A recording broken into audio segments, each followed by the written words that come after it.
ക്രിയേഷൻസിൻ്റെ രേഖാസ് കിച്ചണിലേക്ക് സ്വാഗതം. ഞാനിന്ന് വന്നിരിക്കുന്നത് ചക്കക്കുരു കൊണ്ട് ഒരു ഷേക്ക് ഉണ്ടാക്കാനാണ്. ഇപ്പോൾ ചക്കയുടെ സമയമാണ്. ചക്ക ഒരു സീസണൽ ഫ്രൂട്ടാണ്. അതുകൊണ്ട് ഈ സമയത്ത് നമുക്ക് ഉണ്ടാക്കാൻ പറ്റിയിട്ടുള്ള ഏറ്റവും നല്ല ഒരു ഷേക്കാണിത്. ഇപ്പോൾ ട്രെൻഡിങ് ആയിട്ട് മാറിക്കൊണ്ടിരിക്കുകയാണ് ചക്കക്കുരു ഷേക്ക്. അതുകൊണ്ട് ഞാനും വിചാരിച്ചു ഒരു ചക്കക്കുരു ഷേക്ക് ഉണ്ടാക്കി നോക്കിയാലോ എന്ന്. അങ്ങനെയാണ് ഞാനിപ്പോൾ ഇത് ഉണ്ടാക്കുന്നത്. അപ്പോൾ നമുക്ക് ഉണ്ടാക്കാനായിട്ട് തുടങ്ങാം.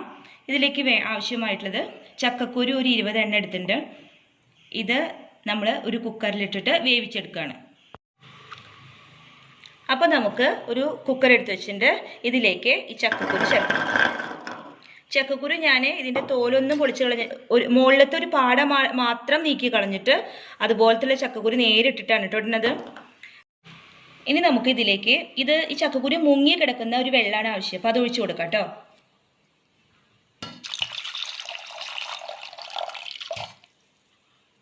ഇത്രയും വെള്ളം മതി. ഇനി ഈ ചക്കക്കുരു നല്ലവണ്ണം വേവിച്ചെടുക്കാം. അതിനൊരു 4 വിസിൽ മതിയാവും. അപ്പോൾ നമ്മൾ കുക്കർ അടച്ചു വെച്ച് 4 വിസിൽ കൊടുത്തിട്ട് വരാം. അപ്പോൾ കുക്കറിൽ നിന്ന് ഞാൻ ആ ചക്കക്കുരു വേവിച്ചത് എടുത്തു കിട്ടോ. എന്നിട്ട് അതിൻ്റെ അരിയൊക്കെ ഇതൊക്കെ പാടയൊക്കെ കളഞ്ഞിട്ട് ഒരു പാത്രത്തിലേക്ക് ആക്കി വെക്കുകയാണ്. ഇത് ഇങ്ങനെ തൊലി കളയാനായിട്ട് എളുപ്പം. നമ്മൾ ആദ്യം ഇതിൽ തൊലി കളയാൻ എടുത്തു വെച്ചെങ്കിൽ ഇത് കുറച്ച് ബുദ്ധിമുട്ടാണ്. ഇത് നേരെ വേഗം ഇങ്ങനെ പോരും. പിന്നെ ഇതിൻ്റെ ഈ ബ്രൗൺ കളർ വേണമെന്നുണ്ടെങ്കിൽ മാത്രം കളഞ്ഞാൽ മതി. അതല്ലെങ്കിൽ ഇത് ചേർത്താലും പ്രശ്നമൊന്നുമില്ല. അങ്ങനെ നമ്മൾ എല്ലാ ചക്കക്കുരും ഇതുപോലെ തോല് കളഞ്ഞിട്ട് വൃത്തിയാക്കിയിട്ട് എടുക്കണം. അപ്പോൾ ചക്കക്കുരു ഷേക്കിന് വേണ്ട എല്ലാ സാധനങ്ങളും ഞാനിവിടെ എടുത്ത് വെച്ചിട്ടുണ്ട്. ഇതേ തൊലി കളഞ്ഞിട്ടുള്ള ചക്കക്കുരു ഉണ്ട്. അണ്ടിപ്പരിപ്പ് കുറച്ച് വെള്ളത്തിലിട്ട് വെച്ചിട്ടുണ്ട്. 1 കപ്പ് പഞ്ചസാര എടുത്തിട്ടുണ്ട്. പിന്നെ കട്ടപ്പാലും ഉണ്ട്. പഞ്ചസാരയുടെ അളവ് നമ്മൾ ഇട്ട് നോക്കിയിട്ട് നമ്മുടെ ആവശ്യാനുസരണം ചേർക്കാം കേട്ടോ. പിന്നെ ഇതിൻ്റെ മുകളിൽ വെതറാൻ വേണ്ടിയിട്ട് കുറച്ച് ബൂസ്റ്റോ ബോൺവിറ്റോ ഇട്ട് മുകളിൽ കുറച്ച് വെതറി കൊടുക്കാം.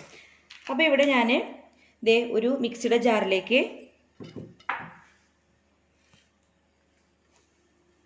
ഈ ചക്കക്കുരു ഇടാണ്. ചക്കക്കുരു നല്ലവണ്ണം അരഞ്ഞ് കിട്ടണം. അത് കാരണം ഈ കാഷ്യൂ നട്ട് ഇട്ടു. അധികം കുറേ പാല് ഒപ്പം ഒഴിച്ചിട്ട് ഒറ്റ ട്രിപ്പിൽ അടിച്ചെടുക്കാൻ പറ്റില്ല. മുമ്പ് കുറേശ്ശെയായിട്ട് വേണം നമുക്ക് അടിച്ചെടുക്കാൻ.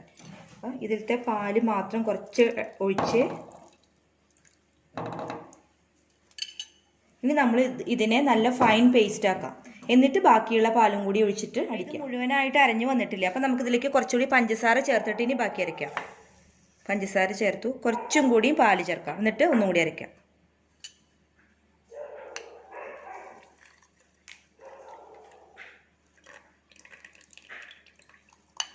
നല്ല ഫൈൻ പേസ്റ്റ് ആക്കിയിട്ട് അരയ്ക്കാം.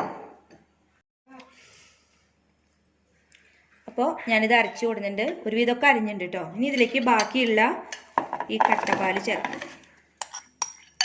നിങ്ങൾക്ക് ഇത് ക്വാണ്ടിറ്റി കുറവായിട്ട് തോന്നുകയാണെങ്കിൽ കുറച്ച് തണുത്ത വെള്ളം ചേർക്കാവുന്നതാണ് കേട്ടോ. ഇനി ഇതുകൂടാതെ ഇതിലേക്ക് വേണമെങ്കിൽ വാനില എസൻസ് ചേർക്കാം. അതല്ലെങ്കിൽ കണ്ടൻസ്ഡ് മിൽക്ക് ചേർക്കാം. ഓരോരുത്തർക്കും ഓരോ ഇഷ്ടത്തിനനുസരിച്ചിട്ട് അതൊക്കെ ഇതിലേക്ക് ചേർക്കാം.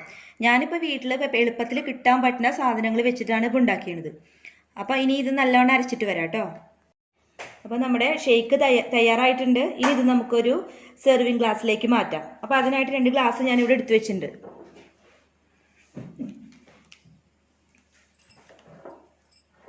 ഇതിലേക്ക് നമ്മൾ ആദ്യമായിട്ട് കുറച്ച് ബൂസ്റ്റ് വിതറാം.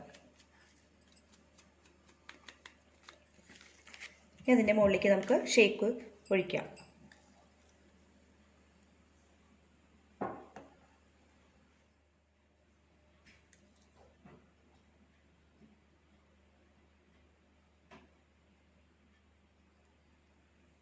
അങ്ങനെ നമ്മുടെ ചക്കക്കുരു മിൽക്ക് ഷേക്ക് കുടിക്കാനായിട്ട് റെഡി ആയിക്കാണ്. ഇനി നമുക്ക് ഇത് ടേസ്റ്റ് ചെയ്ത് നോക്കാം.